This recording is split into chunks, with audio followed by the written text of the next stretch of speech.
Healthy आणि tasty मेथीचे पराठे बनवण्यासाठी सर्वात आधी मेथी स्वच्छ पाण्याने धुवून त्याला अशी बारीक बारीक चिरून घ्यायची।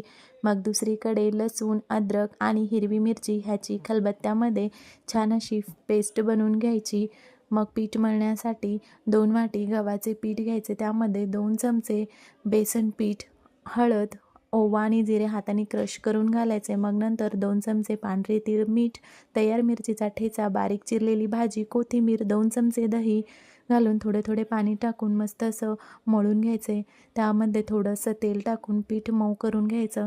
मग नंतर पिठाचा गोळा घ्यायचा, त्याची अशा प्रकारे चपाती लाटून त्याला फोल्ड करून ह्याचा पराठा बनवून घ्यायचा। मी इथे ट्रायंगल शेपमध्ये बनवत आहे। मुलांना हे खायला खूप आवडतात। तुम्ही ह्याला चटणीसोबत, सॉससोबत किंवा कोणत्याही भाजीसोबत एन्जॉय करू शकता।